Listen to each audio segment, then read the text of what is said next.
They had conquered 11 species across 3 galactic arms. Their empire stretched across stars that humans had not even named yet. For 800 years they had never lost a war. They did not know how to lose. Their warriors trained from the day they could walk. Their bodies were changed before birth to be stronger, faster, harder to kill. Their minds were sharp and cold, built for battle and nothing else. They did not understand fear. They did not understand retreat. And until they surrounded the human colony on Prime, they did not understand grief. Commander stood on the roof of the colony's main building and watched the ships darken the sky. She was 62 years old. Her hair had gone gray 10 years ago and her knees hurt when it rained. She had fought in 3 wars before this one, and she had hoped this posting would be quiet. Prime was supposed to be a farming colony, a place for families, a place to grow old. Now it was a trap. She counted the ships as they landed beyond the hills. Her tablet showed her the numbers, but she counted anyway. It helped her think. 600,000 ground troops, maybe more. They did not do things halfway. Behind her, inside the shield dome, 17 million people waited. Farmers, teachers, children, engineers who had come to build something new. They had no warships. They had no escape. The evacuation fleet was 9 days away, burning hard across empty space, but 9 days might as well have been 9 years. The colony's shield generators would fail in 3. Did the math in her head. She had done it 6 times already, hoping the numbers would change. They never did. She had 4,200 soldiers under her command. Good soldiers, brave soldiers. But 4,000 against 600,000 was not a battle. It was a delay. She went inside to tell them. The officers gathered in the basement of the agricultural center. It smelled like fertilizer and engine oil. Major arrived first, his uniform still dusty from inspecting the eastern wall. Captain came next, limping slightly from an old wound that had never healed right. Lieutenant was last, barely 25 years old, looking like she had not slept in days. None of them had slept in days. Stood at the front of the room and told them the truth.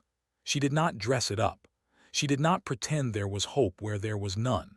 She told them about the evacuation fleet, about the shield timeline, about the numbers. Then she told them her plan. They would not hold the walls. They would not try to defend the whole perimeter. Instead, they would attack. Small groups rotating in waves, punching into lines and pulling back before they could be surrounded. Not to win, not to break the enemy, just to slow them down, to make them careful, to buy hours. Major asked the question everyone was thinking. How long do we need to buy? 6 days, said. Maybe 7 if we're lucky. The room went quiet. Everyone understood what she was not saying. The charges would continue until there was no one left to charge. I won't order anyone to do this, said. I'm asking. If anyone wants to stay behind the walls to help with civilian evacuation when the shields fall, I understand. No shame in it. No one moved. No one spoke. After a long moment, Captain laughed softly. It was not a happy sound, but it was not sad either. It was the sound of a man who had made peace with something. Commander, he said, we all knew the risks when we signed up. Let's give those farmers their 9 days. Nodded, she did not trust herself to speak. That night, while the soldiers prepared their weapons and studied their positions, something strange happened. It started with Private James, a 19-year-old from Lagos who had joined the service to pay for his mother's medical treatments. He sat in his bunk and pulled out a piece of paper. Real paper, not a tablet. He had brought it from home. He started to write. Within an hour, half the barracks was doing the same thing. Soldiers dug through their packs for paper, for tablets, for anything they could use. They wrote to wives and husbands, to parents, to children they had left behind, to friends who would wonder what happened to them. The colony's communication array was still partially working. It could not receive, but it could send. One by one, the soldiers lined up to transmit their messages. The technicians on duty worked without stopping, pushing each letter into the void, sending it racing toward the people who needed to read it. They watched from their positions beyond the hills. Supreme Commander Oral sat in his command ship and reviewed the sensor data. He was confused. His scouts reported no major defensive preparations. The humans were not building walls. They were not digging trenches. They were sitting in small groups, bent over something, writing. He called his scouts back and demanded better information. They told him the same thing. The humans were writing.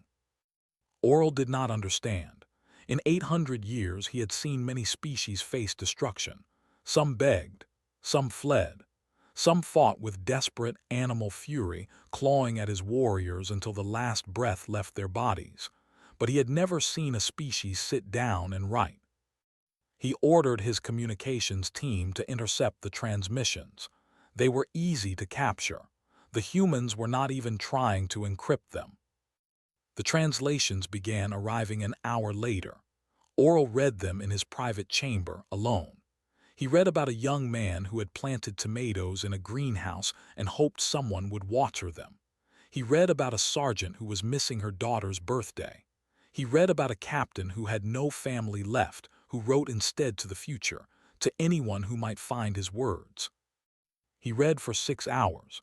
The planet's sun set and rose again, and still he read. His second-in-command entered to report that the troops were ready for the morning assault. He found Oral sitting in darkness, the translation scrolls scattered across the floor like fallen leaves. "They know they will die," Oral said. His voice sounded wrong even to his own ears. "They have known for days." The second-in-command waited. "And they write these," Oral continued. He picked up one of the scrolls. It was from the sergeant, the one with the daughter. She had written instructions for braiding hair. "They are saying goodbye to people who will never answer, to children who will grow up without them." "A morale tactic," the second-in-command suggested. "Or deception. Perhaps they hope we will hesitate." "No," Oral set down the scroll. "They are not trying to trick us. They are not trying to do anything except this. They are writing love letters to ghosts." They had no word for this kind of grief. They honored their fallen with carved names and sung deeds. They remembered warriors in great halls of stone, but they did not write to the families they would leave behind. They did not apologize for birthdays they would miss. They did not lie about being afraid to comfort mothers who were too far away to hold them. Oral stood and walked to the window of his command ship. He could see the human colony in the distance, its shield dome glowing faint blue in the darkness. Inside that dome, 4,000 soldiers were writing their last words, not battle plans, not tactical assessments, love letters. For the first time in his long career, the Supreme Commander felt something he did not recognize. It sat in his chest like a cold stone. It made his hands shake. He did not know it yet, but he was learning to grieve. Outside, the first sun began to rise over Prime. In a few hours, the assault would begin. The humans would charge out from behind their walls, and they would die, and they would win. That was how these things always ended. But Oral could not stop thinking about the tomatoes. Dawn came to Prime with a red sky and a cold wind that swept down from the mountains. Commander stood at the eastern gate and watched her soldiers form up for the first charge. They looked tired. They looked scared. But they also looked ready, and that was all she could ask. She had spent the night writing her own letters, 4 of them. One to her wife, Maya, who was back on Earth tending the garden they had planted together 20 years ago. One to her son, David, who had inherited her stubbornness and his father's gentle heart. One to her granddaughter, who was 3 years old and had never met her grandmother in person. And one to the soldiers who would not survive this day, thanking them for everything they were about to give. The letters were already traveling through space, riding beams of light toward home. Whatever happened next, her words would arrive. That was something. That was enough. Major approached and saluted. "First wave is ready, Commander." Nodded. She looked out at the lines, at the mass of troops and vehicles waiting beyond the hills. 600,000 warriors, bred for war, armed with weapons that could turn a human body to ash in seconds. Against them, she had 4,000 soldiers with rifles and courage. The math had not changed, but math was not everything. "Tell them to move out," she said. The first charge hit Sector 7 like a thunderbolt. They had expected the humans to defend their walls. They had expected a siege, slow and grinding, a war of attrition that would end when the shields fell and the defenders ran out of ammunition. They had not expected 200 soldiers to come screaming out of the morning mist with bayonets fixed. The initial confusion lasted only minutes, but minutes were precious. The humans cut through the forward positions, destroyed a supply depot, and pulled back before they could organize a response. 30 soldiers died in the charge. They had known they would. Ora watched from his command post and felt the cold stone in his chest grow heavier.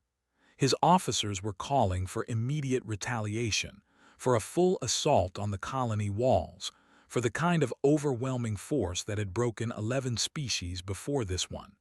But he hesitated. He was still thinking about the letters. The second charge came 2 hours later at a different sector, then the third, then the fourth. The humans were not trying to win. They were not even trying to survive. They were trading their lives for time, and they were doing it with a calm that they had never seen before. By midday, the intercepted messages had spread through the ranks. Warriors passed the translations from hand to hand, reading them in quiet moments between battles. They learned about Private James and his tomatoes. They learned about Sergeant Maria and the birthday she would miss. They learned names and faces and stories that should not have mattered, but somehow did. A young warrior named Al found himself unable to stop thinking about the sergeant's daughter. He had a sister back home, young and small, and always asking him to braid her hair. He had never written to her. He had never thought to. Warriors did not write letters. Warriors fought and died and were remembered in song. But the humans wrote letters. The humans said goodbye. Al did not understand why that made his eyes burn. On the second day, the humans launched their biggest assault yet. 300 soldiers, led by Lieutenant herself, struck at the communication center. The fighting lasted 4 hours.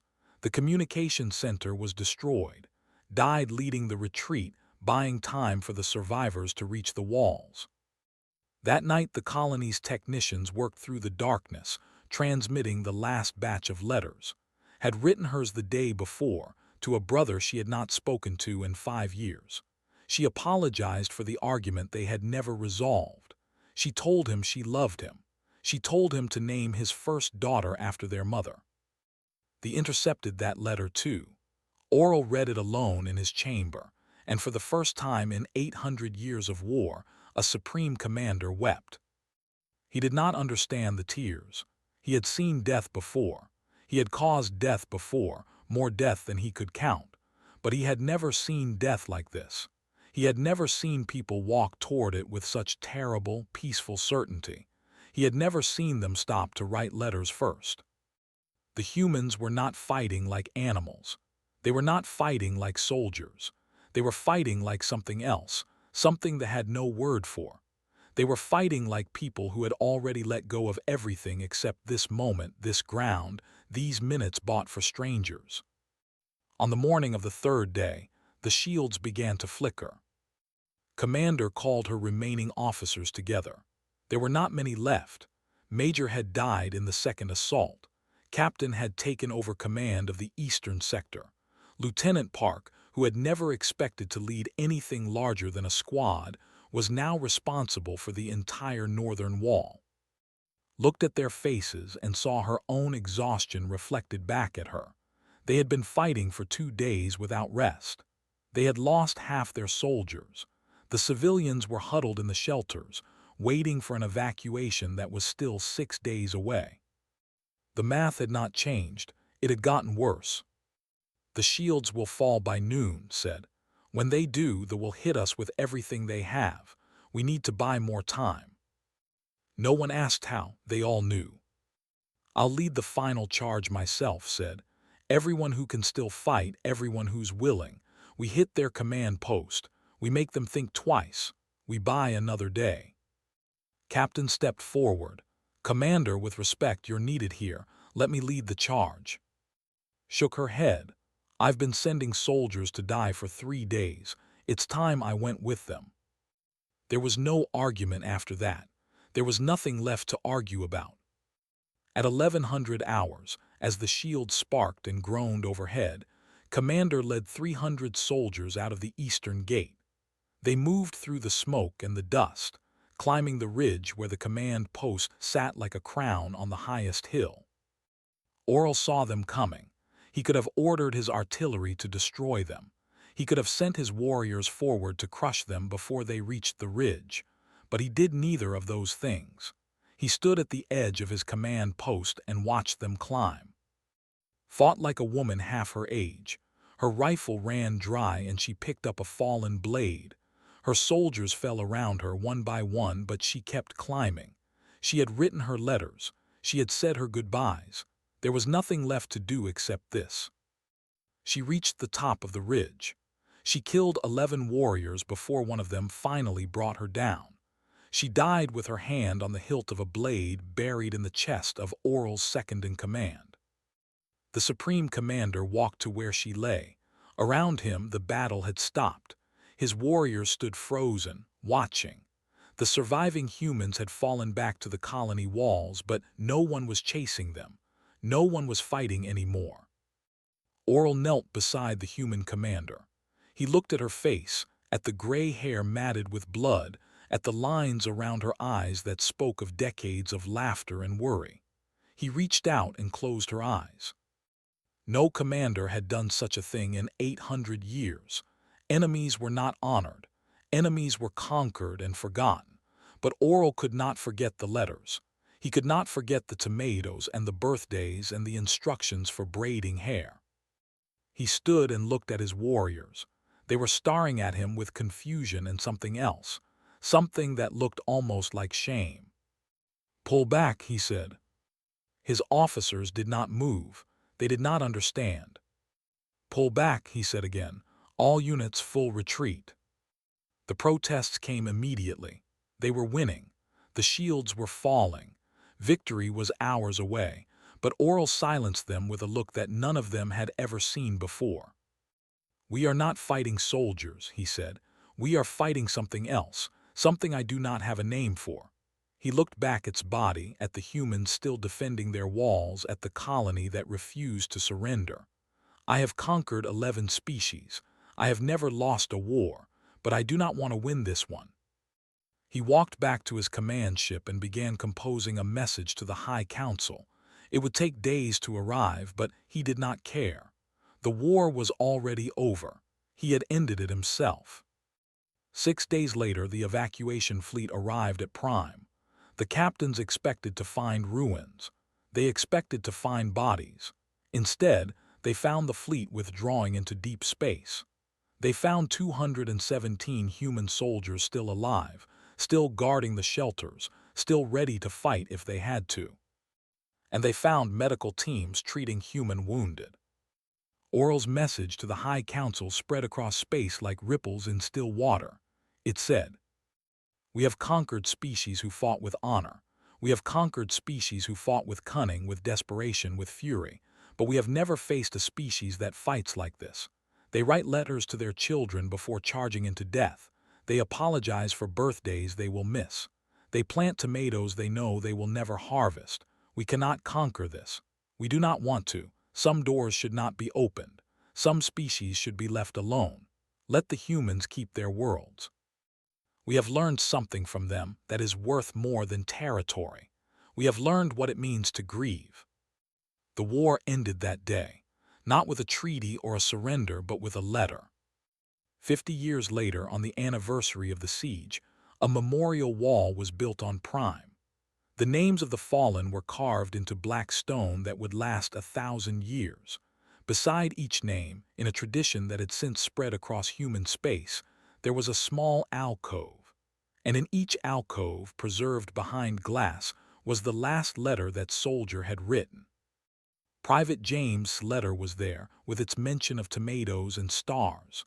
Sergeant Marius' letter was there, with its instructions for braiding hair. Commander's letters were there, all 4 of them, preserved exactly as she had written them. And every year, on the anniversary of the siege, visitors came from across the galaxy to read them. Humans came and cried and remembered, but they were not the only ones. They came too. They came in small groups, these warriors who had once tried to conquer the galaxy. They had no human dead to mourn. They had no letters of their own. But they came anyway, and they stood before the wall, and they read the words of people they had never met. James' mother had received his letter 3 months after his death. She had planted tomatoes in her window box that year, and every year since. Marius' daughter had learned to braid her own hair from the instructions her mother had written. She was a mother herself now, and she had taught her own daughter the same way. His granddaughter was 53 years old. She came to the memorial every year without fail. She had never met her grandmother, but she knew her through the letters. She knew about the garden on Earth and the gray hair and the knees that hurt when it rained. She knew about the courage and the sacrifice and the love that had been strong enough to reach across death itself. They had no word for what they felt when they stood before that wall. Their language had been built for war, for conquest, for glory and honor and strength. But they were learning new words now: grief, loss, love. It had taken them 50 years, and a war they had chosen to lose, but they were learning. On the 50th anniversary, an old warrior named Al made the pilgrimage to Prime. He had been young during the siege, barely old enough to fight. He had survived the war and the peace that followed and all the long years of change. His sister was old now too, her hair gray, her hands no longer strong enough to braid. But he remembered. He remembered reading about the sergeant's daughter and thinking about his own sister and feeling his eyes burn for the first time in his life. He stood before Sergeant Marius' letter and read it again, for perhaps the 100th time. The glass was worn smooth where countless hands had touched it over the years. The paper inside was yellow with age, but the words were still clear. He stayed there for a long time, this warrior who had once conquered worlds. The sun set and the stars came out, the same stars that Private had written about, the ones that looked different from home. Al looked up at them and thought about all the letters that had traveled through that darkness, carrying love and grief and goodbye. Then he went back to his ship and wrote a letter of his own, not to his commanders, not to the council, to his sister, telling her about the memorial and the humans and the things he had learned in the 50 years since the war. He told her he was sorry for all the letters he had never written. He told her he loved her. He told her he would see her soon. It was not much. It was just words on a screen traveling through the void, but it was something. It was enough. And somewhere, across the galaxy, in a small house on a world that had never known war, an old woman read her brother's letter and wept. The humans had taught them well.